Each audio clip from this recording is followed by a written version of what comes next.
Assalamualaikum, selamat malam. Waalaikumsalam. Saat ini nggak ada permintaan Habib lagi. Muslim, Mbak?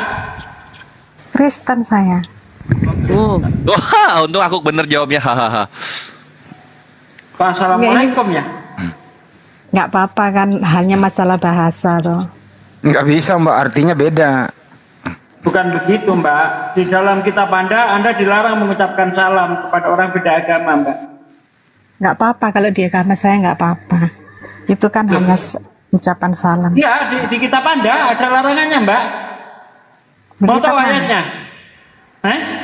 Di mana? 2 Yohanes. Di dalam 2 Yohanes 1 ayat 10.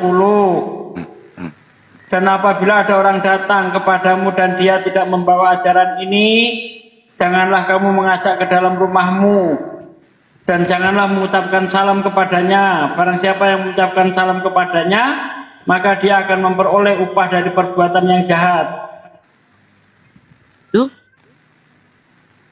Parah Mbak. Jangan lagi. Makanya saya menegur kalau ada orang Kristen mengucapkan salam, karena mereka sedang melanggar kitabnya, melanggar aturan di dalam kitabnya, begitu Mbak. Oh gitu ya. Kalau di saya kan nggak apa-apa sebenarnya. Kalau di agama saya nggak apa-apa mengucapin salam kepada. Oh, bukan Kristen ya? Ini kitab Anda yang ngomong, Mbak. Kitab Ntar dulu, Anda. Bu Rama, ntar dulu. Kitab Anda yang ngomong. Anda nggak percaya dengan kitab Anda gitu? Gini, Bu Lydia, ada Bible cetaknya di rumah? Ada. Nah, sambil dibawa ya, dialognya sambil dipegang ya, karena kita pasti bawa dalil. Kita nggak asumsi di sini. Silakan dibawa. Coba dibuka, Mbak. 2 Yohanes 1 Nomor ayat 10 sampai 11. Aku curiga ini Sis Lydia syahadat besok. Coba dibuka dulu Mbak, baru baca sendiri deh. Oke, saya bacakan ya. Iya. Jikalau seorang datang kepadamu dan ia tidak membawa ajaran ini, janganlah kamu menerima dia di dalam rumahmu dan janganlah memberi salam kepadanya. Sebab barang siapa memberi salam kepadanya, ia mendapat bagian dalam perbuatan yang jahat. Tuh. Itu dia Mbak yang saya maksud, Mbak. Ya, saya terus terang, saya memang Kristen dari lahir, tapi kalau masalah firman gini, saya tetap apa itu? Aduh. Ntar dulu Bu Rama, biarin dulu dia. Apa Mbak? Iya, yang saya pegang dari apa itu? Kita maklumi dia kalau dia belum pernah baca toh, nggak apa-apa. Setelah dia tahu ya. Jadi intinya ada larangannya mengucapkan salam kepada yang beda agama di kitabnya Sister Lydia begitu. Oke, mau bahas apa? Saya dilarang beda agama. Kenapa? Udah satu jangan dipanjangin, kasihan. Biar dia apa? Pengen nanya apa gitu. Iya, ini tadi saya sebenarnya salah masuk room, tapi nggak apa-apa, biarin. Masa? barangkali itu hidayah untuk Allah untuk mengenal Islam dan Kristen lebih jauh. Jadi kalau mau ditanya, tanyakan saja, atau enggak mau mendengarkan pewartaan kami bagaimana Yesus itu hanya utusan Tuhan, gimana? Oh, enggak, kalau saya Yesus itu sebagai Tuhan. Kalau saya imaninya. Masuk kita ke dialog. Silakan Asatidz. Gurunda, jangan biarin itu. Iya, Ayo, dari aspek mana Yesus ini Tuhan? Dia kan manusia, Mbak. Iya, dia kan berinkarnasi. Ini ajaran inkarnasi dari Tuhan ke manusia. Ini ajaran dari mana? Nabi mana yang mengajarkan? Tuhan pencipta langit dan bumi berinkarnasi menjadi bukan Tuhan. Itu di mana bisa didapatkan? Kitab apa itu? Yohanes 14 ayat 16 itu yang saya imani. Yohanes 4 itu kan perkataan Tuhan yang menjadi bukti sebagai manusia. Ketika Tuhan datang kepada Maria melalui Gabriel memberitakan Tuhan yang Maha Tinggi menginginkan engkau hamil dia. Maka firman Tuhan yang datang diantarkan oleh Gabriel terbukti. Hamil benar Maria. Bukan Tuhan yang datang dari langit turun ke dalam rahim. Bukan. Tuhan yang ada di sorga mengatakan berkehendak membuat makhluknya yang ada di bumi bernama Maria hamil.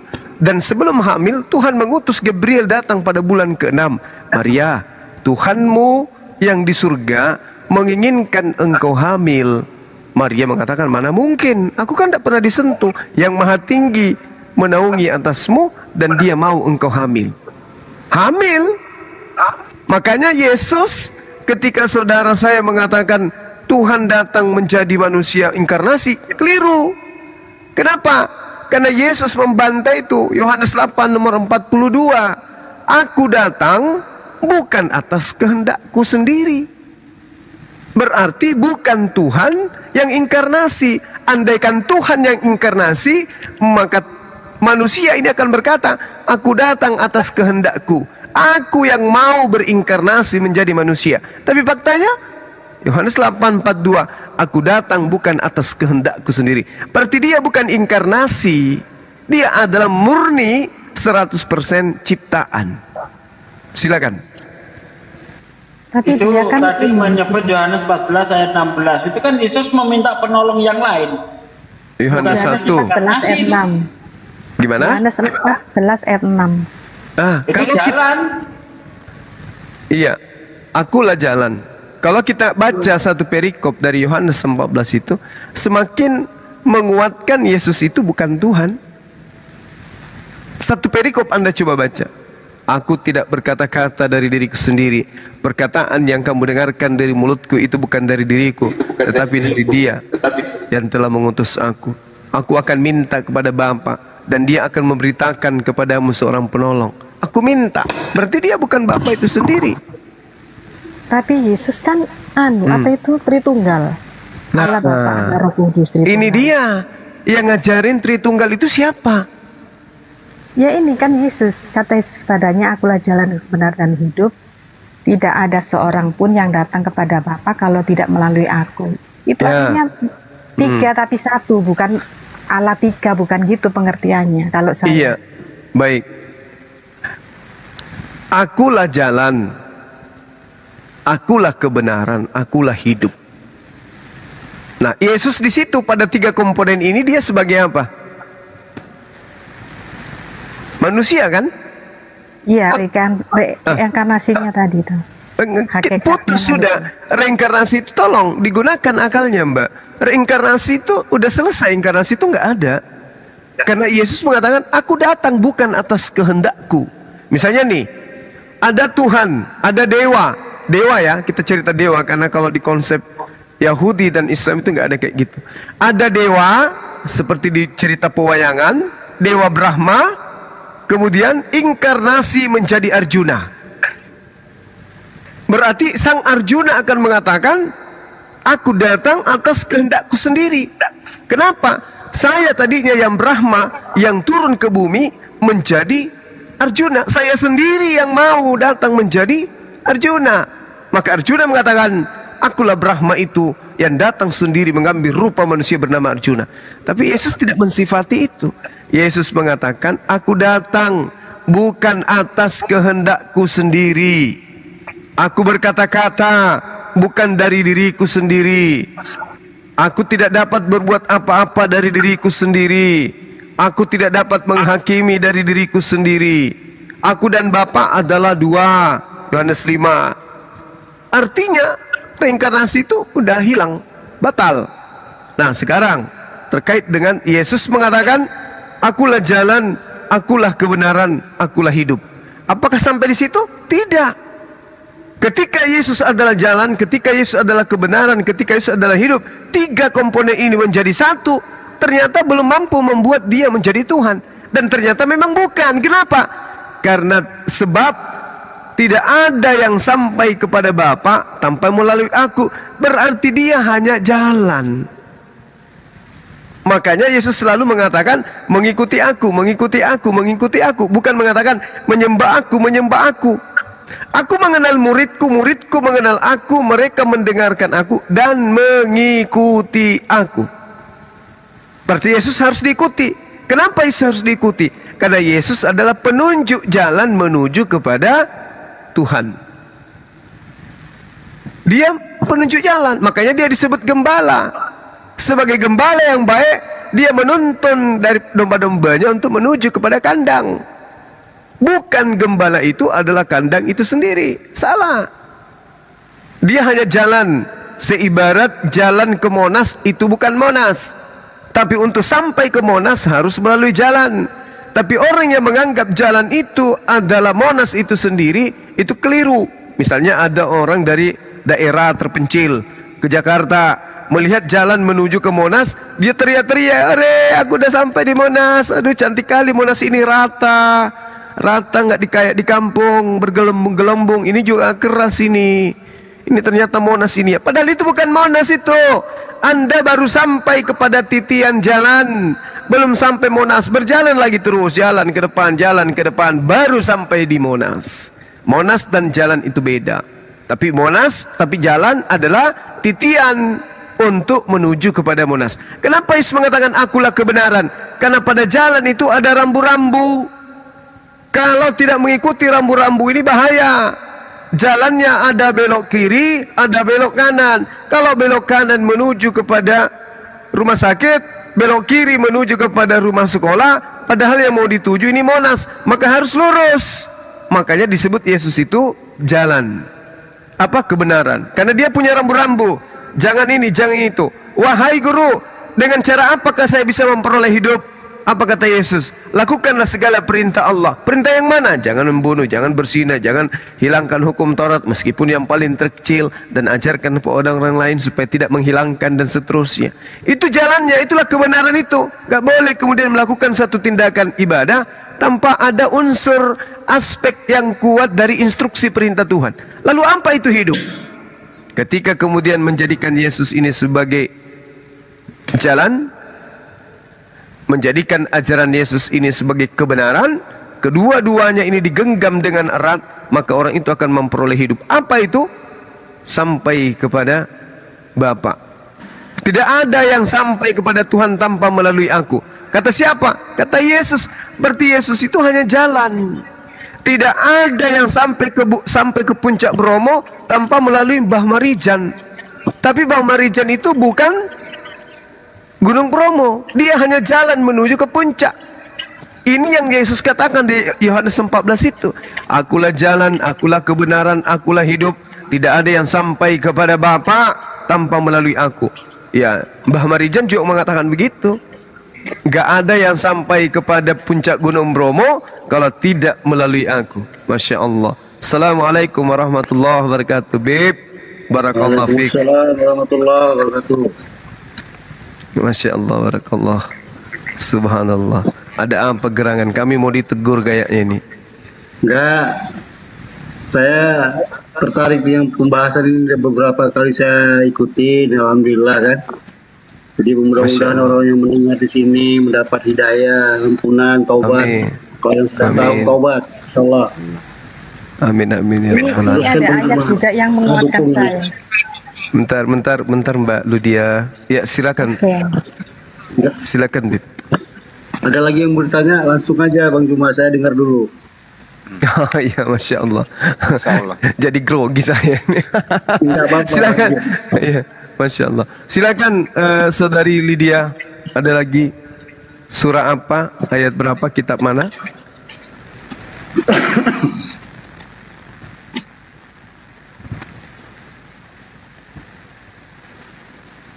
Silakan Mbak Lydia, ada lagi yang mau ditanya? Atau ada yang mau disanggah?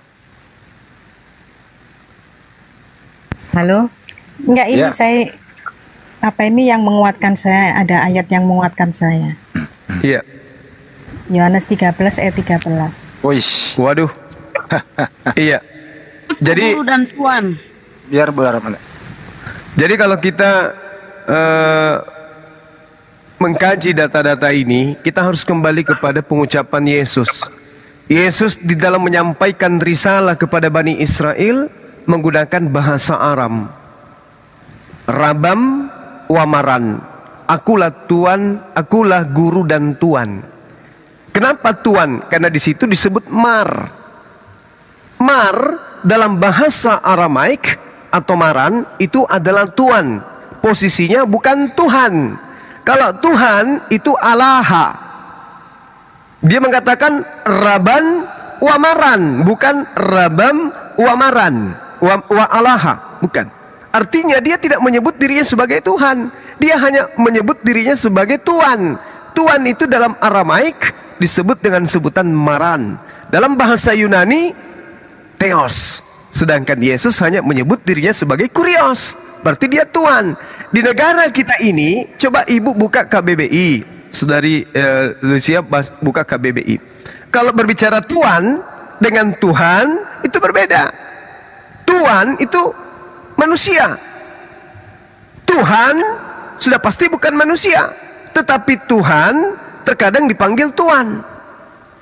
Tetapi Tuhan yang perspektif manusia sudah pasti tidak bisa dipanggil Tuhan. Alaha bisa dipanggil Mar. Tapi Mar yang mutlak absolut nggak bisa dipanggil Alaha. Yesus manusia, berarti dia nggak dipanggil Alaha. Theos juga begitu. Nah, oleh karena itulah kemudian Yesus menyebut dirinya sebagai apa? Akulah guru dan akulah Tuan. Kamu menyebut itu, kamu menyebut aku guru dan Tuan, dan katamu itu tepat. Sebab aku ini adalah guru dan juga Tuan. Kenapa dia disebut Tuan? Baca Kisah Para Rasul 2 nomor 22. Orang-orang Israel harus tahu yang dimaksud adalah Yesus dari Nazaret, bahwa Allah telah menentukan Yesus sebagai perantara kepada manusia untuk Allah melaksanakan mujizat, tanda-tanda, kekuatan melalui perantaraan manusia bernama Yesus. Berarti Yesus hanya perantara. Karena dia wakil Tuhan, dia duta Tuhan, maka Yesus menyebut dirinya sebagai Maran, Tuan, pembimbing, gembala, guru, sayyid kalau di dalam bahasa Arab. Dia Tuhan. Jadi dia bukan Tuhan. Nah, sekarang ini kan narasi Bang Suma. Mari kita lihat pengakuan Yesus sendiri. Persaksian Yesus tentang dirinya. Kalau yang persaksikan itu Bang Suma, itu masih bisa keliru. Tapi kalau Yesus yang mengatakan dirinya sendiri, siapa yang mau menyangkali? Yohanes 5 nomor 36. Apa yang dikatakan oleh Yesus? Ada kesaksianku, ada pernyataanku, ada ucapanku, ada legitimasi tentang aku yang lebih penting daripada kesaksian Yohanes Pembaptis. Apa itu? Bahwa semua pekerjaan yang aku lakukan, semua tanda-tanda yang aku lakukan, semua kekuatan yang aku lakukan, bangkitkan orang mati, orang buta melihat, orang lumpuh berjalan, pekerjaan-pekerjaan yang aku lakukan itulah yang sedang aku lakukan sekarang. Dan pekerjaan itu yang bersaksi tentang aku, bahwa aku adalah utusan Tuhan, Rasulullah. Ada yang bisa bantah kesaksian Yesus ini? Kalau kita mengatakan, oh tidak, kamu itu adalah Tuhan, berarti kita bukan pengikutnya. Kalau kita mengajarkan Yesus itu Tuhan, berarti kita antikristus. Kenapa tidak mengimani Yesus berdasarkan kesaksiannya? Kenapa mengimani berdasarkan kesaksian orang lain? Contoh misalnya, Bang Suma sudah mengatakan, ya saya ini hanya seorang guru. Saya ini guru. Kesaksian saya itu betul. Saya menjelaskan tentang diriku. Saya ini guru. Guru apa? Guru tari. Misalnya, ini kesaksianku. Tiba-tiba ada orang yang mengajarkan, di mana orang itu tidak pernah jumpa Bang Suma. Bang Suma itu adalah seorang dokter. Adalah satu kejahilan, kezaliman terhadap diri sendiri. Ketika sudah jelas kesaksian Yesus sampai di kita, dia hanya seorang guru, Bang Suma hanya seorang guru, tapi kita percaya orang lain bahwa dia adalah seorang dokter. Inilah yang terjadi di iman saudara kita Kristen. Silakan.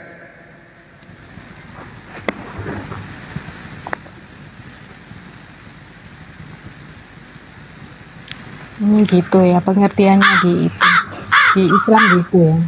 Bukan di Islam, itu di Yesus. Yesus yang mengatakan itu barusan. Saya tidak bawa data Al-Quran. Itu data dari kitabnya Ibu Lydia. Kalau Anda seorang Kristiani, tolong jadilah Kristiani yang baik. Tumbuhkan iman saudari dengan dudukkan perkara iman itu berdasarkan Bible. Jangan asumsi, karena di dalam Bible saudara, Amsal 3 nomor 5, berpegang teguhlah kepada pengertian Tuhan. Jangan berpegang kepada pengertian manusia. Artinya jangan asumsi. Harus berdasarkan apa yang tertulis di kitab saudara yang dilisankan oleh utusan-utusannya. Yang bahasa Ibrani, yang bahasa Yunani silakan, yang bahasa Aramaik silakan. Jangan pakai yang terjemahan tok. Silakan, Mbak. Ya, saya tetap pegang ini. Apa itu? Tritunggal. Allah, Bapa, Anak, dan Roh Kudus, saya tetap pegang itu. Ya silakan, tidak ada paksaan. Kita cuma mengedukasi. Hanya sangat disayangkan kalau Tuhan pencipta langit dan bumi itu menitipkan sebuah harta yang paling berharga di kepala, yaitu akal, tidak kita manfaatkan. Yohanes 17 nomor 3. Apa kata Yesus? Ini Yesus loh yang berkata. Hidup kekal itu adalah, nah ini Yesus yang mengatakan, hidup kekal. Kita ini orang beragama, Islam, Kristen, Hindu, Buddha, atau apapun keyakinannya, yang kita cari itu adalah hidup kekal. Hidup sementara buat apa? Yang kita cari hidup kekal. Hidup kekal dalam cakupan muatan ajaran Yesus itu maksudnya surga. Di dalam Yohanes 17 nomor 3, hidup kekal itu adalah mereka mengenal Engkau yang telah mengutus aku sebagai satu-satunya Tuhan yang benar, dan mengenal Yesus Kristus yang Engkau utus. Yesus dikenal sebagai apa supaya mendapatkan hidup yang kekal? Rasulullah, sebagai utusan Allah. Tuhan dikenal dengan konsep apa supaya mendapatkan hidup yang kekal? Satu-satunya. Berarti Tritunggal ini nggak ada. Nggak ada Tritunggal. Kenapa? Yesus jelas, hidup kekal itu adalah mereka mengenal Engkau, la ilaha illa huwa. Tidak ada Tuhan selain Dia. La ilaha illa anta. Tidak ada Tuhan selain Engkau. Dan saya, wa ana, Rasulullah, utusan Allah. Nah itu, ada dua yang harus dikenal ketika ingin memperoleh hidup yang kekal menurut Yesus. Apa itu? Tuhan satu-satunya adalah Allah yang mengutusnya, dan Yesus dikenal sebagai utusan Allah. Keluar dari ini, sesat. Makanya di dalam Matius 7, 21, 22, 23, tidak setiap orang yang menyeru Yesus itu maran, kurios, Tuhan akan masuk ke dalam kerajaan langit, melainkan mereka yang melakukan kehendak Tuhanku yang ada di surga. Itu kata Yesus.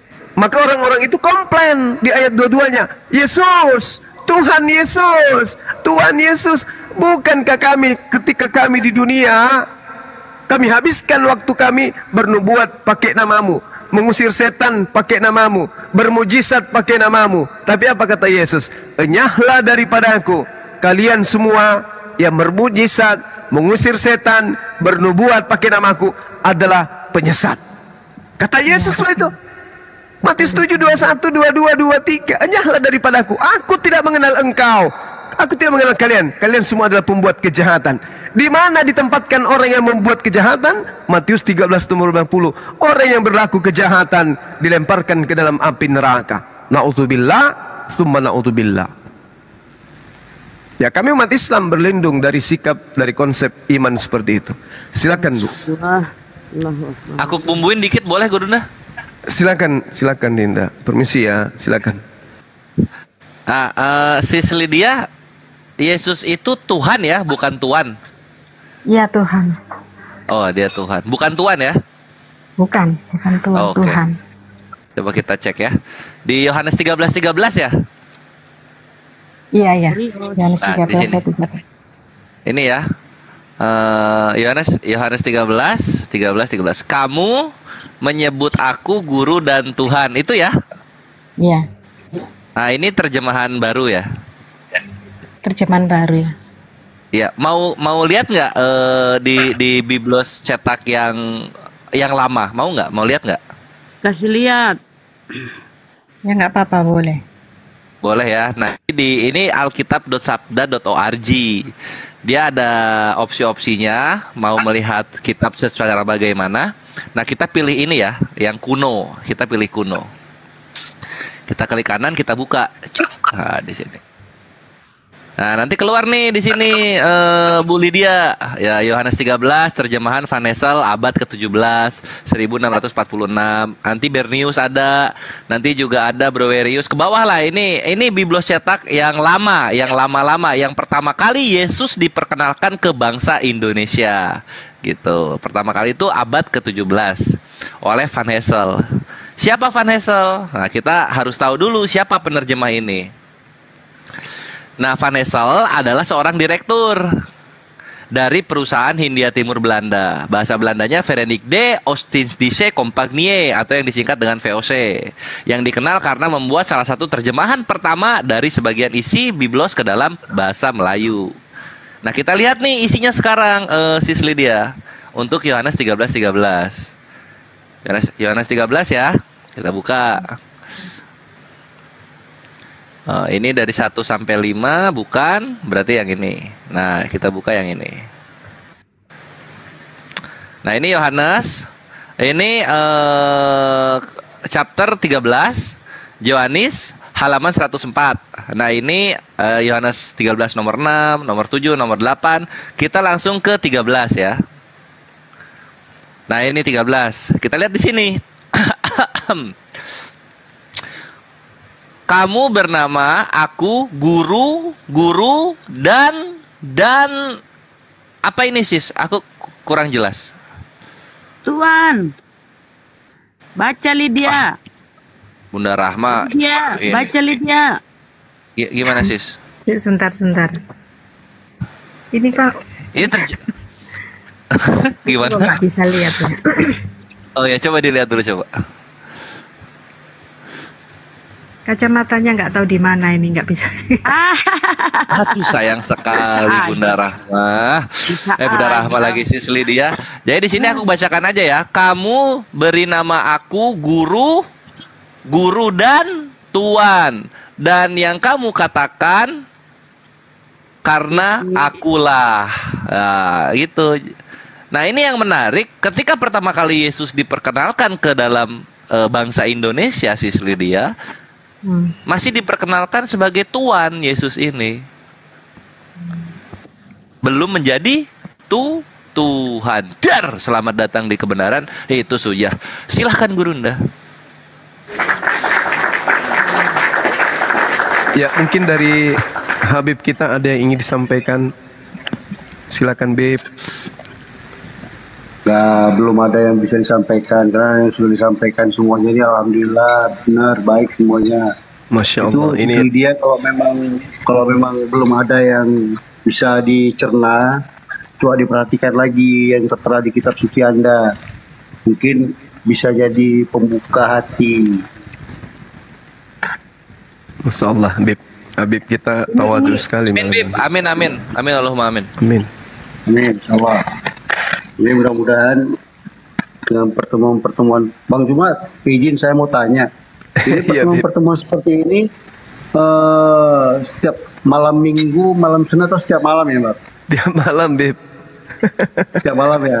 Iya, Bib. Alhamdulillah. Nanti Setiap malam, Bib. mungkin sekali saya boleh undang guru saya Haikal Idrus ya. Masya Allah. Masya Allah. Ya Allah. Insyaallah kalau beliau ada waktu. Kami nantikan, mungkin Bib. bisa tanya jawab sama Habibana. Amin. Masya Allah. Insyaallah. Mudah-mudahan beliau ada. Salam hormat dari kami Bib Ya, ada waktu. untuk beliau. Insyaallah. Amin. Insyaallah bisa sampaikan. Allahu Akbar. Masya Allah. Subhanallah. Habib masih di Medan. Lanjut Bang Jumas. Ana memang masih di Medan. Saya memang di Allahu Medan. Akbar. Iya, semangat Bib. Panjang umur, Insyaallah. sehat Amin. terus. Sama-sama. Sehat semua. Allahu Akbar. Siap. Doain Azan. Ana juga ya Bang Juma, kawan-kawan yang lain. Iya Bib. Barakallah. Ya Habibana. Ini saya udah ngikutin live ini ada beberapa kali. Saya pun dapat kabar ini dari harim saya, Oh iya dari iya. istri saya. Coba lihat Masya tuh, Allah. wah itu Bang Juma, ilmunya tinggi kata harim saya. Makanya saya Wah, ikut. suci Allah. Ya Alhamdulillah. Segala puji Gitu, bagi Allah Bang Bib. Juma. Salam Terima kenal kasih, buat Bib. semua ya. Iya Bib. Satu kehormatan ya Habib bisa hadir di tengah-tengah kami, Masya Allah. Alhamdulillah saya ada berkesempatan hadir. Ini karena Allah Amin. juga ini. Allahu Akbar, Masya Allah. Makasih ya Habib ya, mohon izin kami lanjut ke Bib. Muhammad. Allahumma salli ala Muhammad. Lanjut Bang Yunus, saya dengar lagi ya. Makasih Bib, makasih. Ayo Bang Afwan. Handi silakan. Akhi Sugi. Afwan. Ya itu aja sih Mbak Lydia gitu loh. Nikmat Tuhan apa lagi yang kau dustakan, gitu aja sih. Iya, ya. Ya, saya masih ini sih tetap pegang Si Lydia Tritunggal. ketawa ya. Oke, yang Tritunggal. Tritunggal itu yang mengajarkan siapa? Allah Bapa, Allah Putra, atau Roh Kudus? Ya Esa jadi satu itu. Allah Bapa Anak Roh Kudus itu satu. Alamak. Nah itu yang mengajarkan siapa? Yang menceritakan inilah kami ini Tritunggal. Roh Kudus adalah aku dan Bapa adalah aku. Itu siapa, Sis? Mbak Lydia ada Alkitab di depannya situ. Ada. Coba Siapa? bukakan Kisah Para Rasul 19 ayat 2.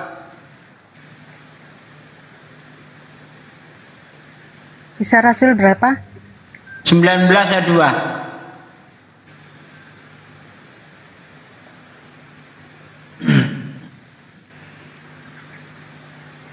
Coba Ya. dibaca di situ. Ya, bacakan, Mbak. Katanya kepada mereka, sudahkah kamu menerima Roh Kudus ketika kamu menjadi percaya? Akan tetapi mereka menjawab dia, belum, bahkan kami belum pernah mendengar bahwa ada Roh Kudus. Nah, itu dia. Ini kok Mbak tiba-tiba Lydia ada apa kacamata? Mbak Lydia apa nggak pernah mikir? Kalau memang Tuhan itu Trinitas, Bapa, Putra, dan Roh Kudus, kenapa para murid tidak pernah dengar ada Roh Kudus? Apakah Yesus tidak pernah mengajarkan Tuhan itu Bapa, Putra, dan Roh Kudus? Atau Yohanes tidak pernah mengajarkan Bapa, Putra, dan Roh Kudus? Ini para murid loh, orang terdekat loh. Misalnya ada orang mu'alaf gitu kan. Ini kan orang baru percaya tuh. Nah kalau di Islam misalnya orang percaya, orang baru mu'alaf lalu ditanya, apakah kamu sudah mengenal Allah ketika kamu menjadi Islam? Belum. Bahkan kami tidak pernah dengar ada Allah. Kira-kira janggal enggak? Kira-kira janggal enggak, Mbak? Ada orang mu'alaf tapi nggak kenal Allah. Janggal enggak? Ya kalau mualaf ya kan harus benar-benar ngerti, benar-benar paham. Iya, harus tahu Allah kan, karena itu Tuhannya. Betul? Iya. Nah, ini gimana ini? Katanya Bapa, Putra, dan Roh Kudus Trinitas. Tapi para murid tidak pernah dengar ada Roh Kudus. Sudahkah kamu menerima Roh Kudus ketika kamu menjadi percaya? Mereka menjawab belum. Bahkan kami tidak pernah dengar ada Roh Kudus. Coba apa ini nggak menjadi pemikiran Anda coba? Sementara Tuhan Anda Bapa, Putra, Roh Kudus. Orang yang percaya tidak kenal Roh Kudus. Monggo Bang Kores dilanjut. Udah ketemu kacamatanya ya, Sis ya? Jadi gimana tuh tanggapannya? Iya, ini apa itu? Kalau dibaca selanjutnya kan beda lagi itu. Beda. Iya, di ayat selanjutnya kan kamu dibaptis pakai baptisan apa? Kata Paulus, pakai baptisan Yohanes. Oke, berarti Yohanes tidak pernah memperkenalkan Roh Kudus. Berarti konsep ketuhanan Yohanes Pembaptis bukan Trinitas. Kalau itu murid Yohanes. Terus dari mana ini orang Kristen ini bisa mengatakan Roh Kudus adalah Tuhan? Kalau para murid saja tidak pernah dengar ada Roh Kudus.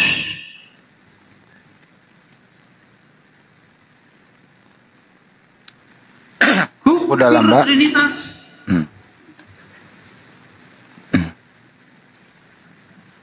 Mbak Lydia, Iya.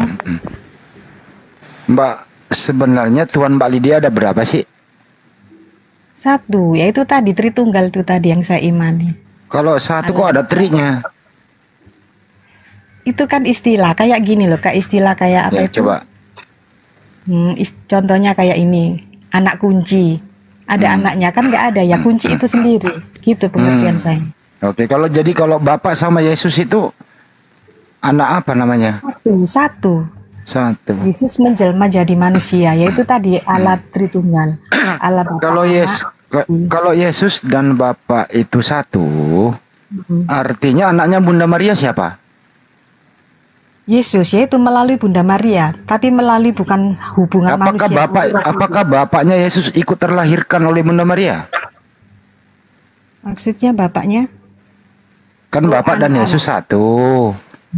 Sedangkan Yesus keluar dari rahim Bunda Maria. Nah, dengerin dulu, apakah Bapak dan Yesus itu terlahir dari Maria? Ya enggak, ya Yesus itu aja tuh. Hah? Reinkarnasinya melalui Bunda Maria. Itu yang saya imani selama ini itu. Tritunggal. Yesus lahir dunia melalui Maria, tapi bukan melalui hubungan badan, tapi enggak. Kudus. Anaknya Bunda Maria Yesus atau Bapak? Yesus. Bapak yang mengutus, tapi Yesus Bapak itu jadi satu. Allah kan berkuasa, jadi apa-apa, jadi semut atau dia kan berkuasa, jadi ya itu tadi. Enggak. Yesus dan Bapak sama atau beda? Mainkan. Ya beda, tapi satu. Kalau beda kok satu?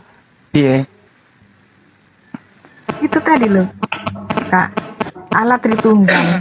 3 tapi 1. Kalau 3 ya 3, Mbak, nggak bisa disatuin lah. Yang namanya esa. Esa itu tunggal, bukan kesatuan. Gimana? Udahlah, Mbak, jangan paksa diri Anda berpikir.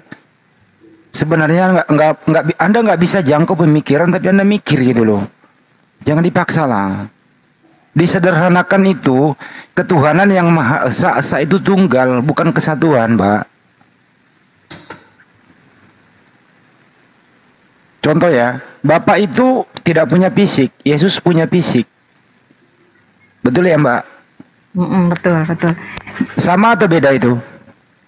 Beda, tapi ini tadi kalau... Ya kalau beda artinya apa? Salah satu pasti ada bukan Tuhan. Betul? Saya ulang ya. Saya ulang ya. Kalau Yesus dan Bapa berbeda, salah satunya pasti ada pengutus dan pasti ada yang diutus. Setuju ya? Iya. Artinya di sini Bapa yang mengutus Yesus. Yesus utusan, dia bukan Tuhan. Betul? Satu hakikat. Nggak bisa, Mbak. Hakikat Yesus manusia, hakikat Bapak bukan manusia. Beda. Hakikat itu keadaan sebenarnya. Keadaan sebenarnya Yesus manusia, keadaan sebenarnya Bapak bukan manusia. Beda hakikatnya. Berakal, Mbak. Jadi nggak boleh imani saja. Kalau berimani saja, itu pincang, Mbak. Gitu loh. Akal memang perlu dipakai. Jadi di akal dulu, masuk akal baru beriman. Jangan beriman dulu baru berakal. Gitu ya. Bikin kaget host, ya Allah ya Rabbi. Ini Mbak, ini sederhana sekali loh di sini. Ini sangat-sangat sederhana. Antara Bapak dan Yesus itu berbeda. Kan tadi Bang Juma udah menjelaskan. Bapak di surga berfirman. Gabriel membawa firman itu menemui Bunda Maria. Endingnya Bunda Maria hamil, melahirkan Yesus. Nah sekarang Ibu Lydia, siapakah yang berkehendak Bunda Maria mengandung? Ibu Lydia paham? Bapak. Siapakah yang dikandung Bunda Maria? Yesus. Apakah kandungan Bunda Maria itu kehendak Bapak? Kehendak Bapak. Baik. Melalui Roh Kudus. Artinya Yesus ini ada di muka bumi, ada yang menghendaki, betul? Iya betul. Siapa yang menghendaki itu? Bapak. Oke. Yang Tuhan di sini siapa? Yang berhak disembah? Kalau pengertian saya itu gini, Yesus itu 100% Allah, 100% manusia gitu. Jadi Ya nggak dia bisa di persen-persen begitu. Bang Juma masuk dong. Ada 2% ini Bang Juma. Biar nggak ngantuk Bang Juma ada yang masuk. Silakan. Iya, jadi gini Bu, memang Kristen ini berdasarkan Bible, mereka akan mendapatkan dua konsep. Inti dari konsep itu kemudian adalah 200%. 100% manusia, 100% Tuhan. Kenapa bisa demikian? Karena memadukan dua kitab, memadukan dua pengajaran. Apa itu pengajaran Yesus? Yang kedua pengajaran Paulus. Paulus mengajarkan Tuhan itu satu. Yesus datang memperkenalkan dirinya sebagai utusan Tuhan, bukan Tuhan. Yesus mengajarkan endingnya, pengajaran beliau kepada Bani Israel itu tadi kesaksiannya bahwa Bapa yang telah mengutus aku, berarti aku adalah utusan. Itu Yesus. Dia berubah jadi Tuhan setelah Paulus datang. Kristen kemudian mengambil dua pengajaran ini, pengajaran Yesus, pengajaran Paulus. Diambil dua-duanya sehingga yang terjadi kadang jadi Tuhan, kadang jadi manusia. Inilah Al-Quran katakan, mereka terombang-ambing di dalam kesesatan. Itu yang kami imani di dalam kitab suci Al-Quranul Karim. Dan itu bisa kami buktikan hari ini. Ketika Allah kemudian mengatakan bahwa orang-orang kafir itu terombang-ambing dalam kebingungan, itu terbukti. Kenapa demikian? Karena mencampur adukan dua unsur pengajaran yang sebenarnya bertentangan. Seperti yang saya uraikan di awal tadi. Sehingga ketika teman-teman Kristen mengatakan Yesus itu adalah Tuhan itu sendiri, kami beriman Tritunggal dan seterusnya, fakta apa yang bisa diurai di sana? Ini Jelas. ada ayatnya. Ya, silakan. Mana Tritunggal itu? Yohanes 10 ayat 30. Yohanes 10 nomor 30. Bisa enggak Anda lanjutkan di data 34, 35, 36? Coba dibaca. Aku dan Bapa adalah satu. Seterusnya Mbak coba. Ayat seterusnya. Ya, 34, 35, 36 coba.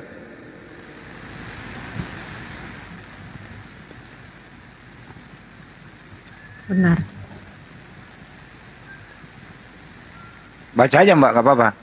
Sebentar ini sih. Sebentar.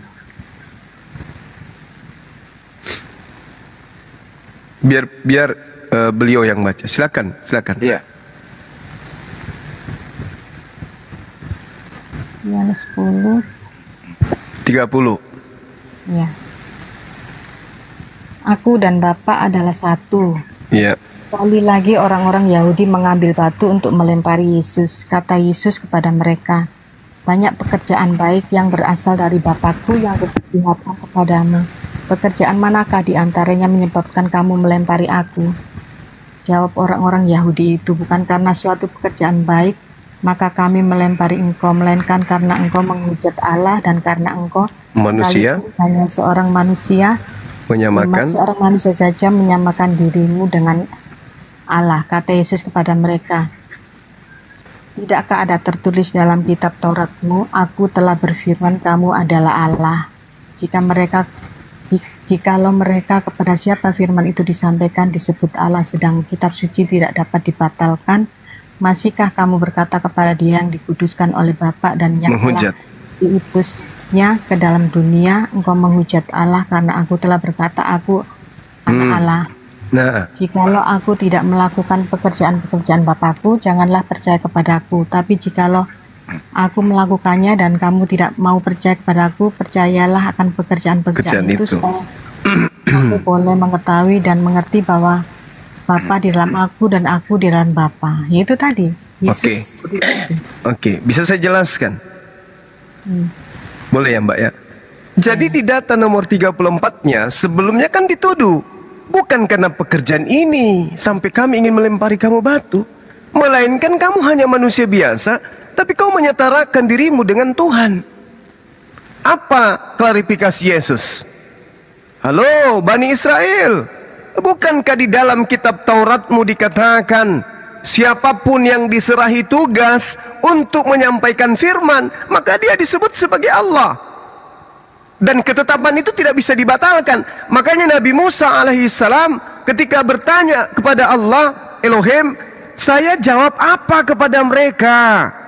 Kepada umatku ketika aku ditanya, aku diutus oleh siapa? Apa kata Elohim kepada Nabi Musa? Sampaikan kepada mereka, aku adalah aku. Dan aku mengangkat engkau menjadi Allah bagi Fir'aun dan Harun sebagai nabimu. Nah, maksud daripada Yesus, saya ini kan utusan Tuhan. Tugasku kan menyampaikan firman Tuhan. Sebagai hak saya, penyampai firman, saya punya hak untuk mengatakan saya adalah Tuhan. Saya adalah Allah.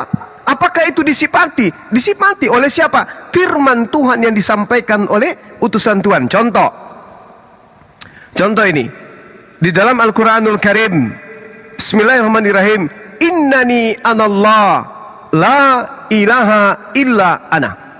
Ini kalau dibacakan oleh orang, siapapun itu, termasuk Nabi Musa, misalnya, termasuk baginda Rasulullah Muhammad SAW, maka apa definisi? Apa arti daripada ayat itu? Sesungguhnya aku ini adalah Allah. Tidak ada Tuhan selain aku. Maka sembahlah aku. Apakah kemudian yang disembah ini adalah Nabi Musa, Nabi Muhammad SAW, atau Bang Suma? Karena Bang Suma telah membacakan firman Allah. Makanya Yesus mengatakan, siapapun yang diserahi tugas untuk menyampaikan firman Allah, maka dia adalah Allah. Tapi bukan dalam arti kata dia itu adalah hakikat dari pencipta langit dan bumi yang kami sebut Allah. Melainkan dia hanya membacakan kalam Allah. Makanya Yesus mengatakan dalam Yohanes 12:49, aku tidak berkata-kata dari diriku sendiri. Apa yang aku katakan adalah apa yang diperintahkan untuk aku katakan dan aku sampaikan. Jadi kalau Yesus menerima firman, Tuhannya mengatakan, aku ini adalah Allah, tidak ada Tuhan selain aku. Maka Yesus naik di mimbar mengatakan apa? Aku ini adalah Allah, tidak ada Tuhan selain aku. Orang yang berakal tidak menyembah Yesus. Kenapa? Yesus sedang menyampaikan firman Allah. Makanya di dalam Yohanes 14:24 Yesus mengatakan apa? Firman yang kau dengar dari aku itu bukan dari aku, tetapi dari Dia yang telah mengutus aku. Itu harus dipahami, Bu. Jadi untuk mematahkan dalil aku dan Bapa adalah satu, cukup yang tadi. Kalau masih butuh silakan Anda buka di Yohanes 8 nomor 16 sampai nomor 20. Apa yang Yesus katakan di sana? Aku dan Bapa adalah dua. Mari kita buktikan. Dan jikalau Yohanes 8 nomor 16 sampai nomor 20. Satu perikop. Iya. Ayat 16 sampai nomor 20. Yesus mengatakan begini. Jikalau aku menghakimi, maka penghakimanku itu betul, benar. Sebab aku tidak seorang diri. Nah, dengarkan. Jika penghakimanku itu, jika aku menghakimi, maka penghakimanku itu betul, benar. Sebab aku tidak seorang diri. Ini sudah tanda tanya ini. Orang berakal pasti sudah tahu ini.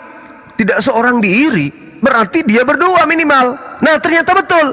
Sebab aku tidak seorang diri, tetapi aku bersama dengan Dia yang mengutus aku. Dan di dalam kitab Tauratmu ada tertulis bahwa kesaksian dua orang itu adalah sah. Dua saksi adalah sah, kata Yesus. Aku tidak seorang diri, melainkan aku bersama Dia yang telah mengutus aku. Dan di dalam kitab Tauratmu dikatakan dua saksi itu sudah sah. Akulah yang bersaksi tentang diriku, satu, dan juga Bapa yang mengutus aku bersaksi tentang aku, dua. Berarti maksud Yesus dua itu siapa? Aku dan Bapa. Jelas itu.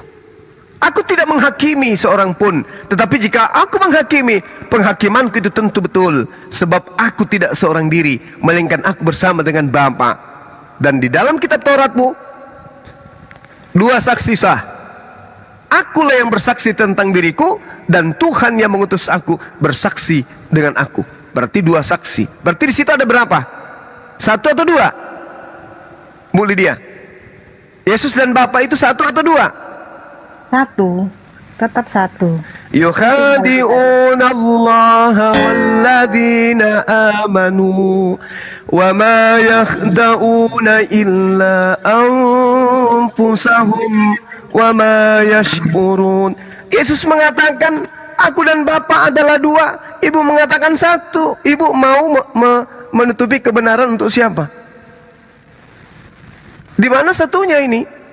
Belum lagi ibu masuk ke dalam Yohanes 1 nomor 5 nomor 1 Yohanes 5 nomor 7. Ini apa nih? Dikatakan di sana ada 3 yang bersaksi kelak di surga. Bapa 1, Anak 2, Roh Kudus 3. Ada 3. Ya itu tadi loh Pak, Tritunggal itu tadi. Nah, bagaimana ceritanya? Dengarkan. 3 tapi 1. Oke, 3 tapi 1. Oke, mari kita buktikan. Kalau konsep Anda benar, bantai dalil yang saya bacakan sebentar. Di dalam kitabnya orang Yahudi, 2 Raja-Raja 19 nomor 19, maka sekarang ya Tuhan, selamatkanlah kiranya kami dari tangannya, supaya segala kerajaan di atas muka bumi ini mengetahui bahwa hanya Engkau sendirilah Tuhan, ya Allah kami. Sekarang pertanyaan saya, ketika Tuhan seorang diri, di mana anak Maria pada saat itu?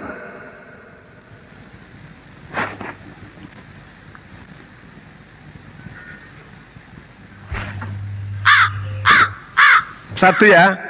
Kedua, Yesaya 37 nomor 16, ya Tuhan semesta alam, Rabbus samawati wal ar, Allah Israel yang bertahta di atas kerubim, hanya Engkau sendiri Tuhan segala kerajaan di bumi. Engkaulah yang sendiri menjadikan langit dan bumi. Pada saat Tuhan menciptakan langit dan bumi yang sendiri ini, anak Maria di mana?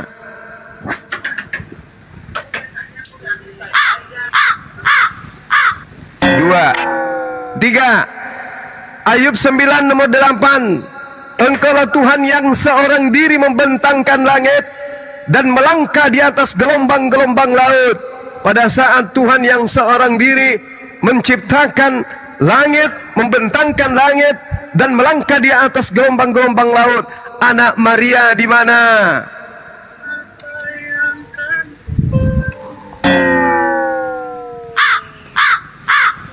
Empat. Yesaya 44:24. Beginilah firman Tuhan penebusmu yang membentuk engkau sejak dari rahim ibumu. Akulah Tuhan yang menjanjikan segala sesuatu, yang sendiri, seorang diri, membentangkan langit dan menghamparkan bumi. Siapakah yang mendampingi aku? Bisakah ibu mengatakan Yesus? Tuhan bertanya, siapakah yang mendampingi aku? Apakah ibu bisa menjawab, anak Maria Tuhan? Bisa? Itu di perjanjian lama ya Pak. Iya, Tuhan memperkenalkan diri kepada para nabi, menyatakan dirinya seorang diri. Kalau yang konsep Anda jajakan Tritunggal itu Yesus betul adalah satu hakikat, satu bagian, dan 3 itu adalah satu. Jawab saya, ketika Tuhan mengatakan akulah seorang diri membentangkan langit yang berjalan di atas gelombang-gelombang laut, Yesus anak Maria pada saat itu di mana?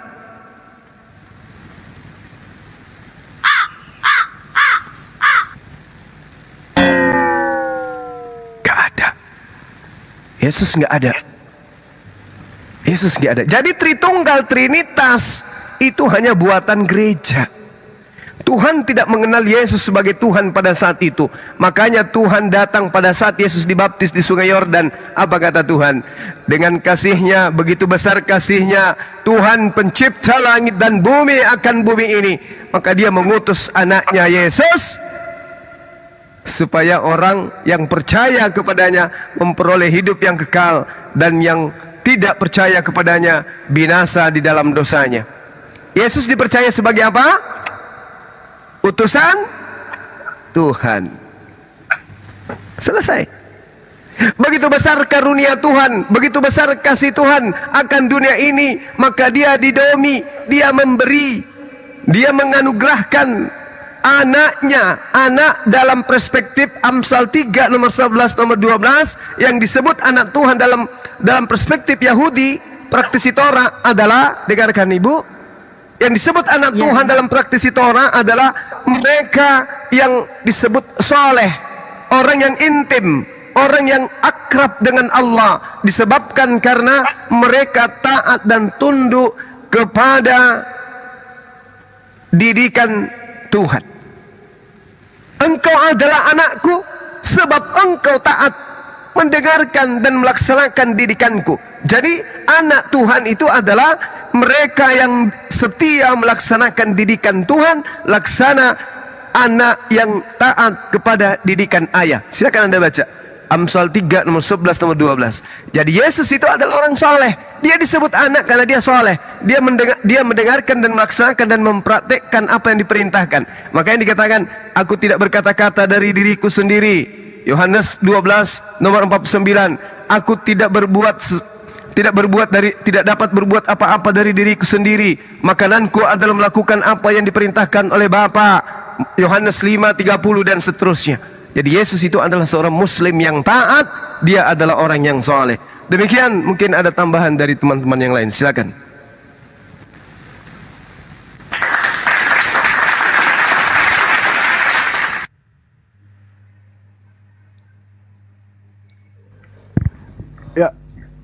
Ya, gimana Ibu Lydia? Ya, ini saya juga ada ayat ini, Yohanes 1 ayat 14. Firman itu telah menjadi daging. Apa firman itu? Firman itu ya Tuhan Yesus itu telah menjelma jadi. Anda kelirunya di situ. Firman itu logos. Apa itu logos? Kehendak Tuhan. Apakah kehendak ibu adalah ibu? Contoh, Anda berkehendak makan pisang. Apakah pisang itu adalah ibu? Bukan. Allah berkehendak membuat Maria hamil. Apakah kehamilan Maria itu adalah Tuhan? Bukan. Makanya dikatakan pada mulanya. Siapa yang diceritakan pada mulanya ini? Daging. Siapa daging ini? Yesus. Pada mulanya adalah firman. Firman itu bersama-sama dengan Bapa, dan firman itu adalah Bapa. Firman itu telah menjadi daging. Pada mulanya adalah firman. Sama seperti alam semesta, bumi ini pada mulanya adalah firman. Firman itu bersama-sama dengan Allah dalam hal sifat kalam, dan firman itu adalah Allah.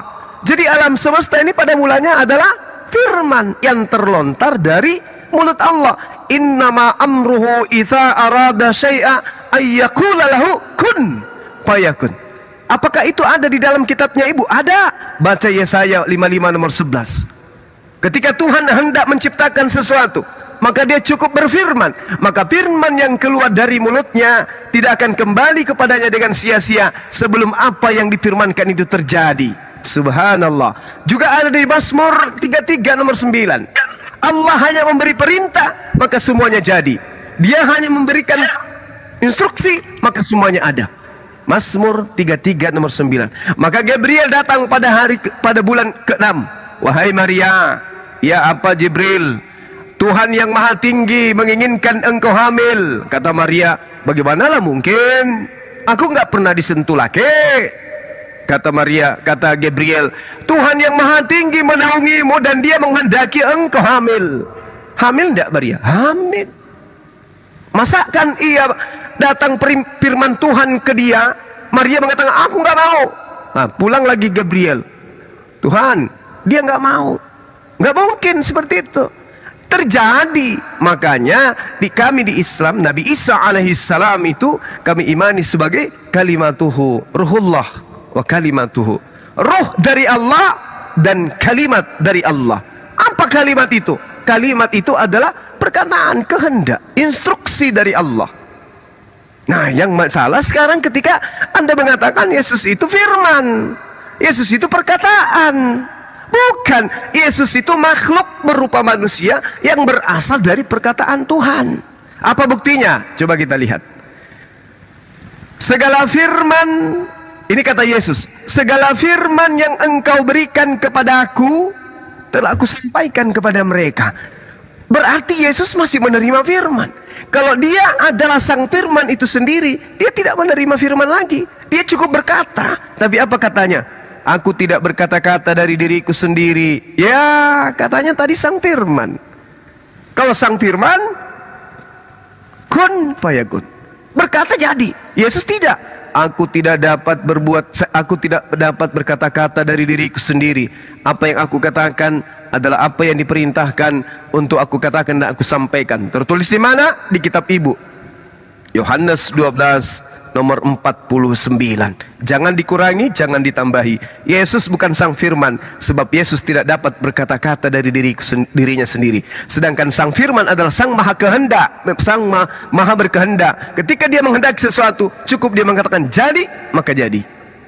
Di mana tertulis? Mazmur 33 nomor 9, Yesaya 55 nomor 11. Selesai kita, Ibu. Makasih.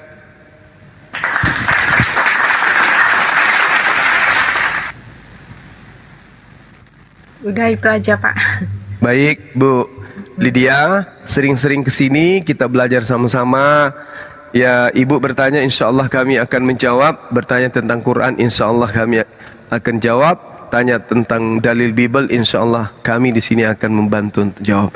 Ingat Ibu, pembeda kami dengan pemimpin atau tokoh-tokoh agama Ibu ini, saudari saya, Lydia, kami tidak dibayar.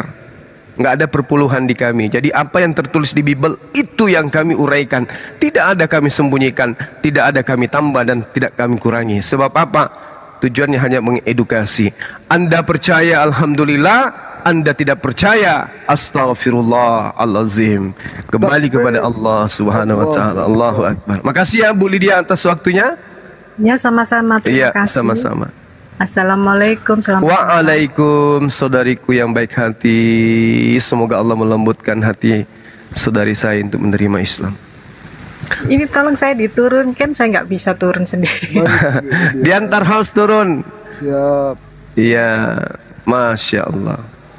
Oke, silakan teman yang lain, sahabat yang lain. Kalau ada mau diperbincangkan dengan Habib kita, silakan. Atau masih ada tamu? Masih ada pasien ini Bang Zuma. Tapi apakah masih ada orangnya atau sudah tidur? Bapak Fansidar Lasek. Selamat malam Pak Fansidar. Udah pagi nih? Pagi. Oh, iya. Selamat Pagi nih. Oke. Kecuali di Burundi sore. Di Burundi sore. Ya, Pak Fansidar. Iya Pak, iya. Ada yang ditanyakan ke Bang Zuma atau siapa? Oke, terima kasih dulu kesempatan yang diberikan kepada saya Pak. Jadi dari tadi saya ikuti ini. Perkenalkan dulu, nama saya Fansidar Lasid dan saya beragama Kristen Pak. Silakan Bang Fansidar. Oke Pak, terima kasih Pak. Dari semua tadi pembicaraan orang Bapak dengan saudara-saudara kita semua, saya ikuti terus selalu, bahkan saya mendengarkan semua.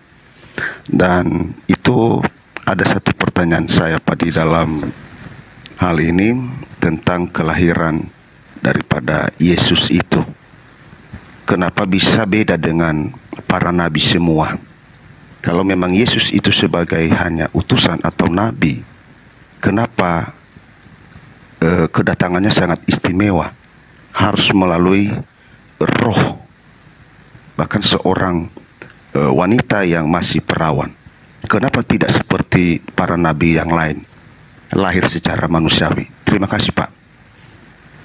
Iya. Mungkin kesempatan ini kalau Habib masih monitor, bisa memberikan sedikit ilmu.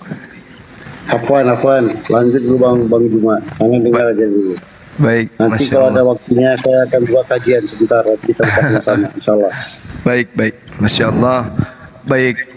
Tanpa mengurangi rasa hormat saya kepada Habib, gini, Saudara Fansidar, kami di Islam itu diajarkan terkait dengan apa yang terjadi terhadap sosok yang datang kepada Bani Israel yang kemudian kami sebutkan Nabi Isa, orang Yahudi menyebutnya Yesua, orang Aramaik yang menggunakan penutur Aramaik menyebutnya dengan sebutan Iso, dan teman Kristen menyebutnya Yesus.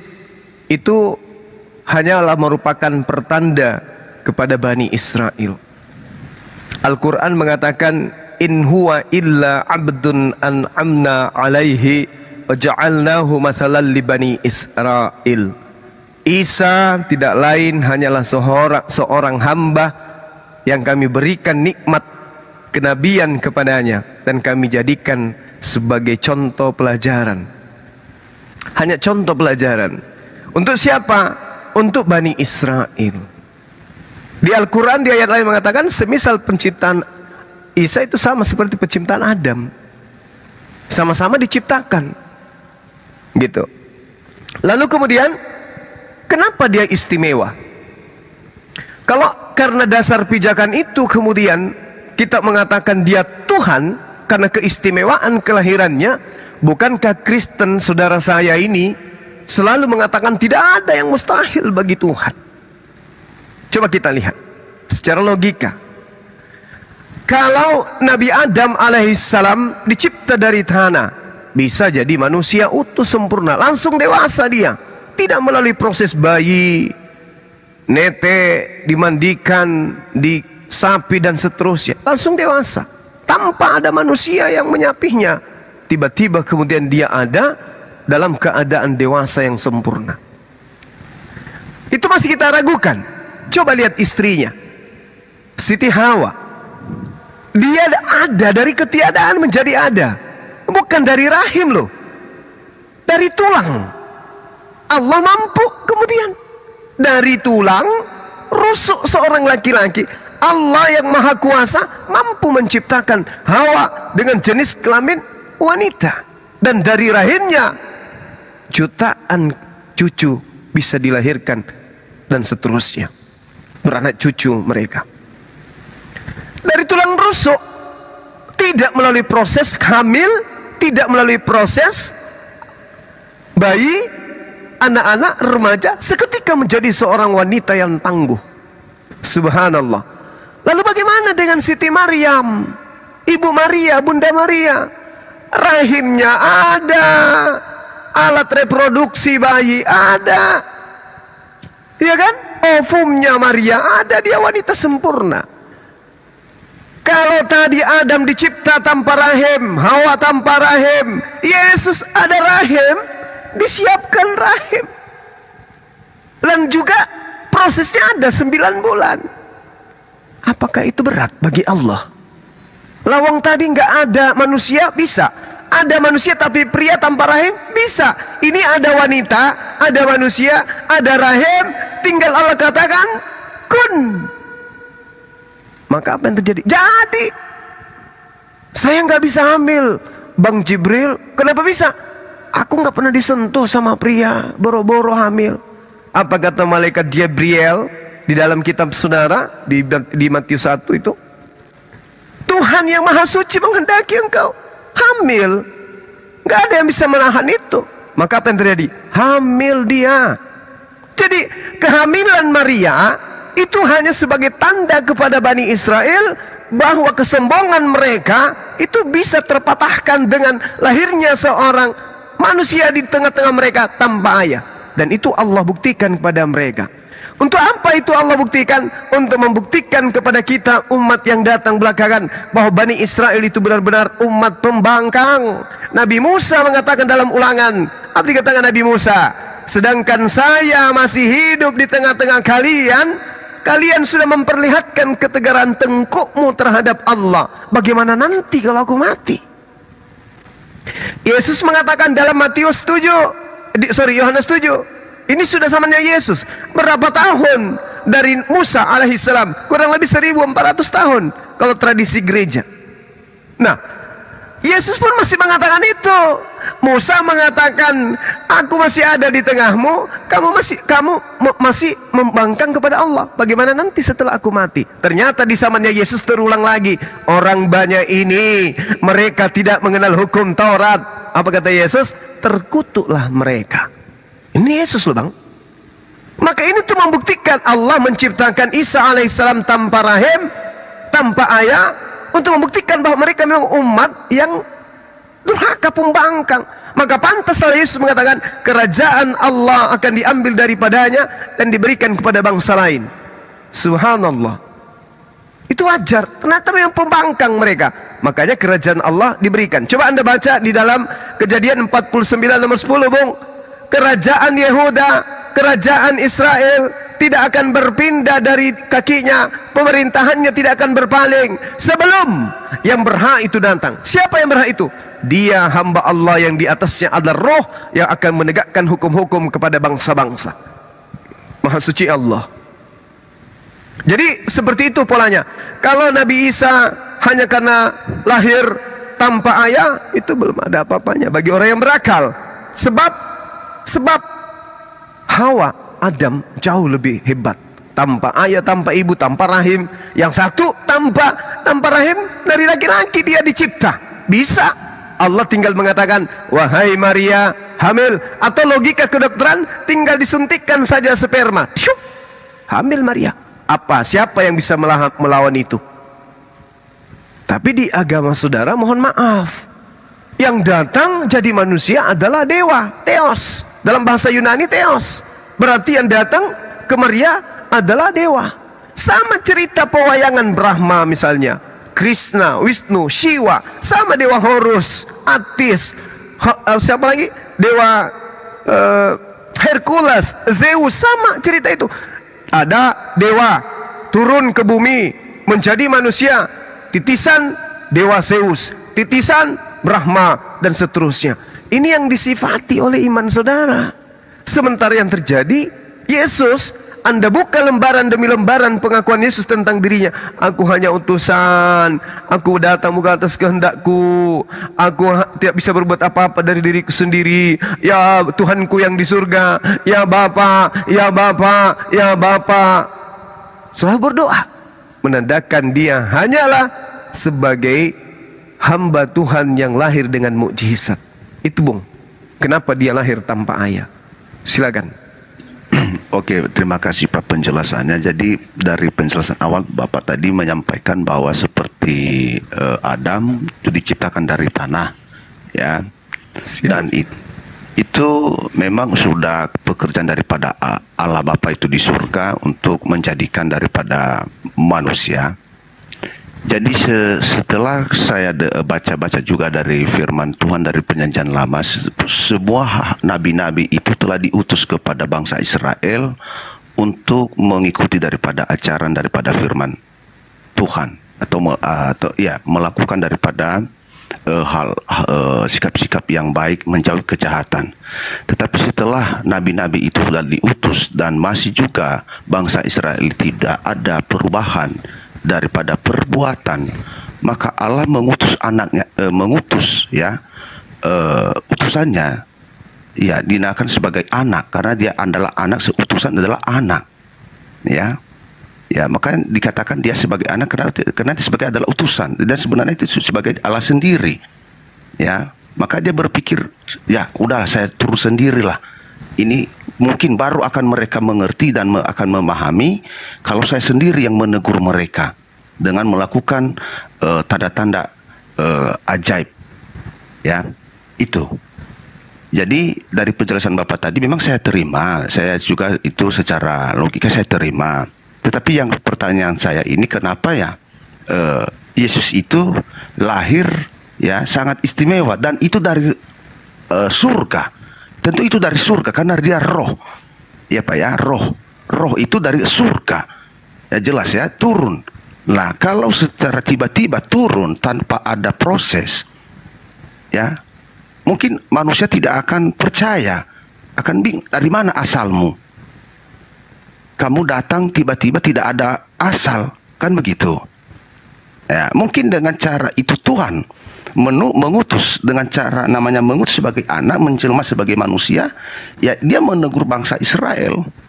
Itu Pak. Terima kasih, itu sampai di situ dulu Pak. Oke, baik.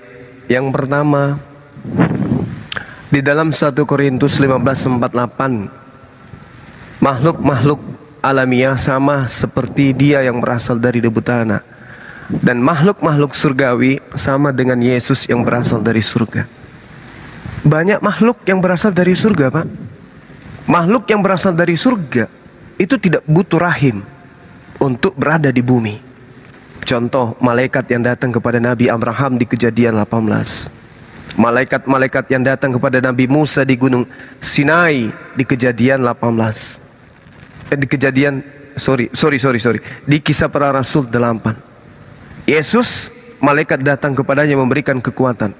Nggak ada yang kemudian dihamilkan dan seterusnya. Itu poin pertama.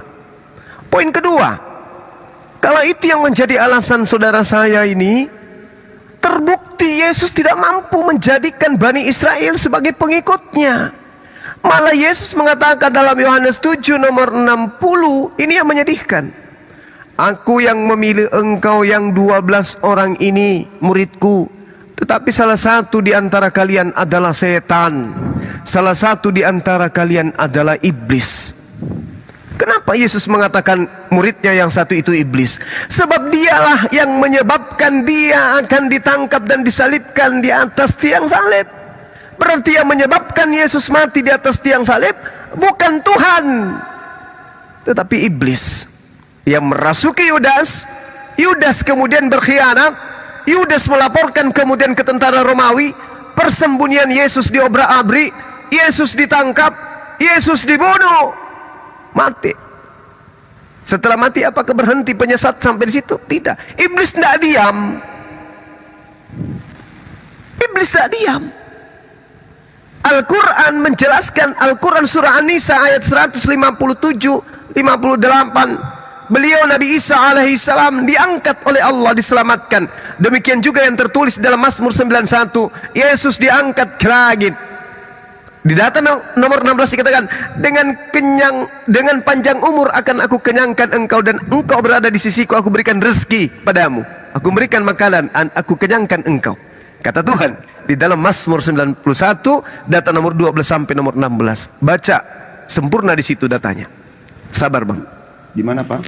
Mazmur 91 data nomor 12, 13, 14, 15, 16. Satu perikop Anda baca. Kenapa bisa merujuk ke sana? Karena pada saat Yesus dicobai oleh iblis di dalam Matius 4 nomor 6, iblis mengatakan apa? Wahai Yesus, jika engkau betul adalah anak Tuhan, buang dirimu ke bawah. Karena Yesus dibawa oleh roh jahat iblis ke bumbungan bait suci. Tinggi dia di atas menara bait suci. Lalu iblis mengatakan, wahai Yesus, jatuhkan dirimu ke bawah. Jika engkau anak Allah, jatuhkan dirimu ke bawah. Sebab ada tertulis di kitab para nabi bahwa Tuhan akan mengutus malaikat untuk menatang engkau di tangannya agar kakimu tidak terantuk kepada batu. Jika engkau betul adalah anak Tuhan, buang, coba saya mau lihat. Sebab ada tertulis. Ternyata benar ada tertulis. Di mana itu? Mazmur 91. Tuhan tidak akan membiarkan anaknya binasa. Penyakit sampar tidak akan menimpahnya. Ular tedung akan dibunuh untuk dia. Tidak diberikan izin apapun untuk merusak atau mencelakai anaknya. Aku akan mengirim malaikat agar tangannya menatang engkau agar kakimu tidak terantuk kepada batu. Walau 10.000, walau 1.000 di sebelah kananmu, di sebelah kirimu, dan seterusnya, engkau hanya akan menyaksikan itu semua. Menyaksikan apa? Penyaliban. Sementara engkau akan kuangkat di sisiku, dan aku kenyangkan engkau. Aku akan perlihatkan kemujizat-mujizat kepada engkau, dan aku memperlihatkan kemunafikan, kemusyrikan orang-orang fasik. Lalu kemudian di Amsal 21 nomor 18, orang yang fasik dijadikan sebagai tebusan orang yang benar. Pengkhianat dijadikan sebagai penebus pengganti orang yang benar. Maka benar ketika Nabi Isa diangkat, ada yang menggantikan dia. Siapa yang berkhianat? Yudas Iskariot. Jelas itu. Itu di kitab saudara. Makanya Al-Quran mengatakan mereka tidak membunuh, mereka tidak menyalibkan, melainkan orang yang diserupakan dengan beliau, dan mereka hanya berselisih paham tentang yang dibunuh itu. Dan dengan kita belajar, kita bisa lihat di Kisah Para Rasul 25 nomor 19, di situ ada data berbunyi begini. Dan mereka berselisih paham tentang seseorang yang bernama Yesus. Mereka mengatakan Yesus itu telah meninggal, tapi Paulus mengatakan dia hidup. Berselisih paham. Subhanallah. Apa yang diuraikan Al-Quran 1400 tahun silam, kami para apologet Islam Indonesia menemukan di kitab saudara perselisihan terjadi antara Yahudi dan Paulus seorang Farisi tentang kematian orang bernama Yesus. Berselisih paham. Seperti itu, Bang. Jadi, Pak. Ya, silakan. Oke, baik, Bang. Saya tidak mau lagi, belum lagi masuk ke ayat-ayat Alkitab dulu, Bang. Jadi saya mau dulu memahami dulu tentang kelahiran Yesus ini. Nah, apa tujuan daripada Allah itu di surga? Mengapa dia menurunkan atau mengutus anaknya ke dunia? Ya, kenapa tidak dia utus lagi nabi yang ada di dunia?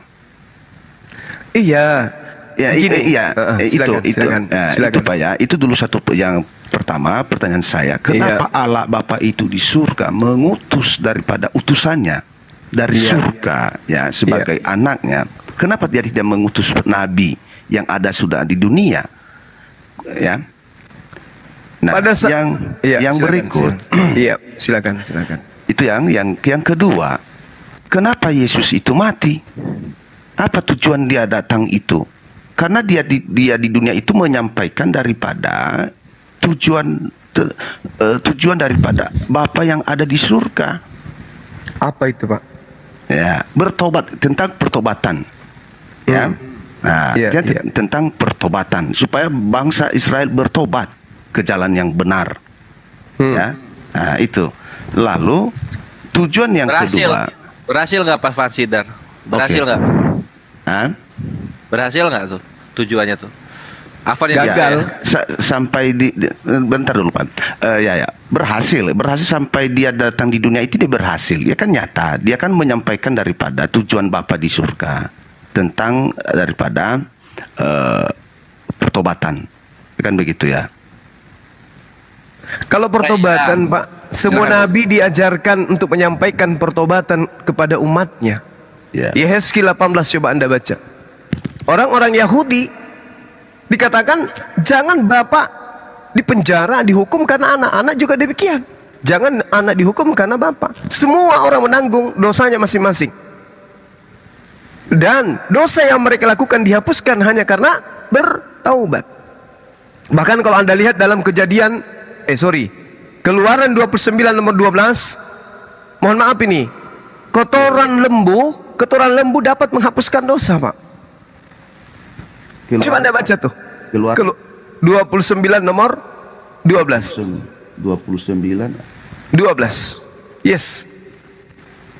Haruslah kau ambil sedikit dari darah lembu jantan itu dan kau bubuk dengan jarimu pada tanduk-tanduk mezbah, dan segala darah selebihnya haruslah kau curahkan pada bagian bawah mezbah. Itu ya, Keluaran 29 Pak ya? Iya. Keluaran 29 12. Nah, sekali lagi saya baca Pak ya. Iya. Haruslah kau ambil sedikit dari darah lembu jantan itu dan kau bubuh dengan jarimu pada tanduk-tanduk mezbah, dan segala darah selebihnya haruslah kau curahkan pada bagian bawah mezbah. Maksudnya ayat ini apa Pak? Keluaran 29 ya akhi.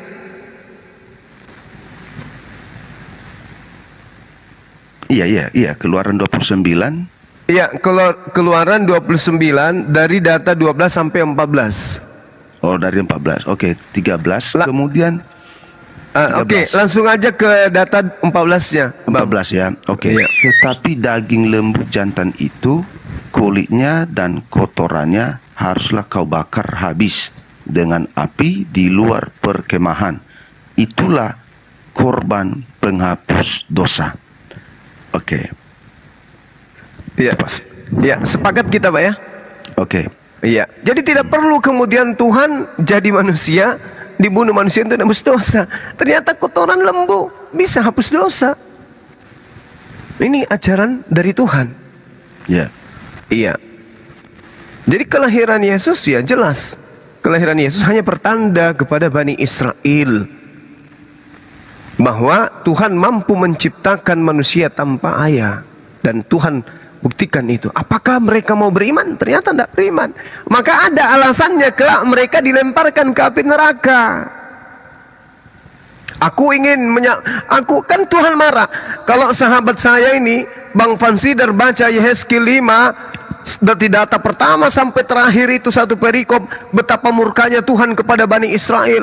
Aku akan menghancurkan engkau, orang tuamu akan memakan anak-anaknya, anak-anaknya akan memakan engkau, karena engkau membuat aku murka, dan seterusnya. Sepertiga kalian akan kubunuh, sepertiga lagi akan mati dengan pedang dari bangsa-bangsa ada sekitarmu, sepertiga lagi sisanya akan kuserahkan ke seluruh bangsa-bangsa di atas muka bumi. Saking marahnya Tuhan kepada Bani Israel.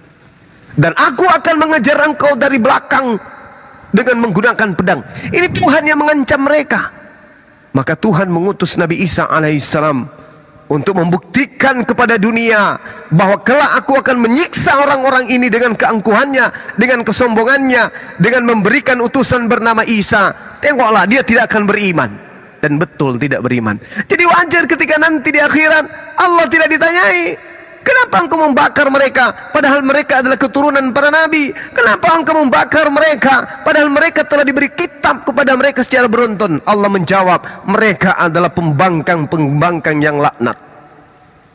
Orang tegar tengkuk, diberikan nabi, diberikan rasul, malah tidak puas dengan diutusnya Nabi Isa. Tidak puas, mereka tolak, dicaci, dimaki. Mereka mendirikan sebuah sekte bernama sekte Nasrani. Kisah Para Rasul 24 nomor 5. Dan inilah Paulus, tokoh dari Nasrani. Orang Farisi, keturunan Benyamin, membentuk sebuah agama bernama Nasrani. Kemudian tidak puas dengan ajaran Tuhan, dia katakan bahwa dengan matinya Yesus di atas tiang salib, Yesus telah membatalkan hukum-hukum Tuhan beserta segala perintah yang ada di dalamnya. Na'udzubillah tsumma na'udzubillah. Makanya Yesus mengatakan, Pak, di dalam Matius 23 nomor 15, celakalah engkau wahai orang ahli Taurat, celakalah engkau wahai ahli Farisi, celakalah engkau wahai orang munafik. Engkau menjelajahi daratan, engkau menyeberangi lautan untuk mentobatkan orang masuk menjadi pengikut agamamu. Setelah menjadi pengikutmu, kau jadikan dia jadi orang neraka dan 2 kali lebih jahat daripada engkau sendiri. Pertanyaannya, ahli kitab, orang Farisi, siapa dia yang menyeberangi lautan, menjelajahi daratan, mendirikan sebuah agama? Jawabannya Paulus. Apa agamanya? Katolik.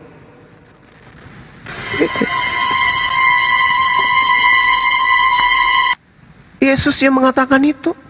Celakalah engkau wahai ahli Taurat, celakalah engkau wahai orang Farisi, celakalah engkau wahai orang munafik. Engkau menjelajahi daratan, engkau menyeberangi lautan, engkau mentobatkan orang masuk ke agamamu menjadi orang neraka dan 2 kali lebih jahat daripada engkau sendiri. Kalau bukan Paulus, siapa yang menyeberangi lautan, menjelajahi daratan, meninggalkan tanah Israel, mendirikan sebuah keyakinan baru di luar Yahudi? Agama yang di luar Yahudi selain Yahudi apa? Yang didirikan oleh orang Farisi. Paulus mengatakan di dalam Filipi 3 nomor 5, nomor 4, nomor 5, nomor 6, aku adalah orang Farisi dari keturunan Benyamin. Kisah Para Rasul 23 nomor 6, Paulus mengaku di mahkamah persidangan, aku adalah orang Yahudi dari keturunan Benyamin, aku adalah orang Farisi. Celakalah engkau wahai orang Farisi, engkau menjelajahi daratan, menyeberangi lautan. Siapa yang keliling mengajarkan surat-suratnya? Ke Roma, ke Antioquia, ke Tarsus. Siapa itu? Damsyik. Siapa itu? Orang Yahudi, ahli Taurat, orang Farisi. Yang lain dan tak bukan adalah Paulus. Apa agama yang didirikan di luar Yahudi? Agama Katolik. Celaka. Itu kan terjadi sebelum Yesus turun ke dunia, ya. Nah, makanya tadi pertanyaan dari awal saya ini, Pak, kenapa Allah itu mengutus, ya, rasulnya, anggaplah sebagai rasulnya dari surga? Kenapa bukan dari dunia? Kenapa mesti harus dari surga? Nah, kenapa? Karena semua apa yang disampaikan oleh nabi-nabi sebelum Yesus itu datang, tidak ada yang mengikutinya. Ya, tidak ada yang mendengarkannya. Bahkan orang Farisi itu yang Bapak bilang itu benar. Yesus menegur mereka. Ya, mereka mengimani, mereka percaya kepada Abraham, bahwa Abraham itu adalah utusan Allah. Dan mereka orang Farisi itu orang tidak menerima pada saat Yesus menyatakan diri sebagai utusan daripada Allah. Padahal mereka juga tahu hukum Taurat. Dan mereka lah yang memberontak pada saat itu, dan mereka lah yang menyalibkan Yesus pada saat itu.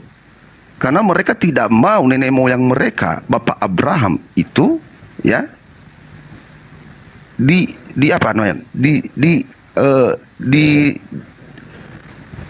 ditambahkan gitu ajarannya. Tapi Yesus menegur mereka. Ya. Jadi orang Farisi itu sendiri tidak menerima. Memang orang percaya, orang ahli hukum Taurat itu. Ya, makanya Yesus menegur mereka, makanya Yesus menegur mereka, kamu membawa orang-orang ke agamamu, kamu membawa orang untuk bertobat percaya kepada agamamu, sementara kamu, ya, perbuatan kamu lebih jahat daripada mereka. Kenapa? Semua apa yang disampaikan pada hukum Taurat sebelumnya mereka tidak ikuti. Nah, itu, ya. Jadi Yesus menyampaikan daripada tujuan dia datang ke dunia itu, ya. Iya, oke. Gini Pak, kalau Yesus dikatakan dari surga kan itu cuman istilah aja. Yesus itu bukan dari surga, Yesus itu keluar dari rahim, sama seperti nabi yang lain. Kenapa dia dikatakan dari surga? Karena ini instruksi dari surga agar ibunya hamil. Instruksi dari surga. Kita lihat di dalam apa yang tertuang dalam kitab Bapak sendiri, Yohanes 1:13. Orang-orang yang diperanakkan bukan dari darah dan daging, bukan pula secara jasmani oleh keinginan seorang laki-laki, melainkan dari Allah. Dari Allah. Maksudnya siapa aja itu yang dari Allah? Ishak. Oke? Siapa lagi yang dari Allah? Yohanes Pembaptis. Mereka semua ibunya sudah mandul, bapaknya sudah mandul. Tidak mungkin kemudian bisa hamil secara biologis. Tetapi karena dari Allah menginstruksikan, hamil Elizabeth, hamil Sarah, hamil. Sama seperti ini, Maria hamil. Makanya di dalam Yohanes 3:34, sebab siapapun yang diutus Allah, dialah yang menyampaikan firman Allah, karena Allah mengaruniakan rohnya dengan tidak terbatas pada mereka. Siapapun. Ada berapa yang diutus oleh Allah untuk menyampaikan firman? Musa, Abraham, Daud, Salomo, Yeremia, Samuel, Daniel, Yesus. Ini semua orang-orang yang kepenuhan roh Tuhan dengan cara tidak terbatas. Jadi gagal itu Bang, gagal. Dia dari surga. Kenapa bukan nabi? Semua utusan Tuhan itu instruksinya dari langit. Ya anggaplah dari surga. Tapi bukan berarti dia jatuh dari surga. Gedebuk. Bukan. Ada yang jatuh dari surga itu Adam dan istrinya. Tapi dia bukan Tuhan.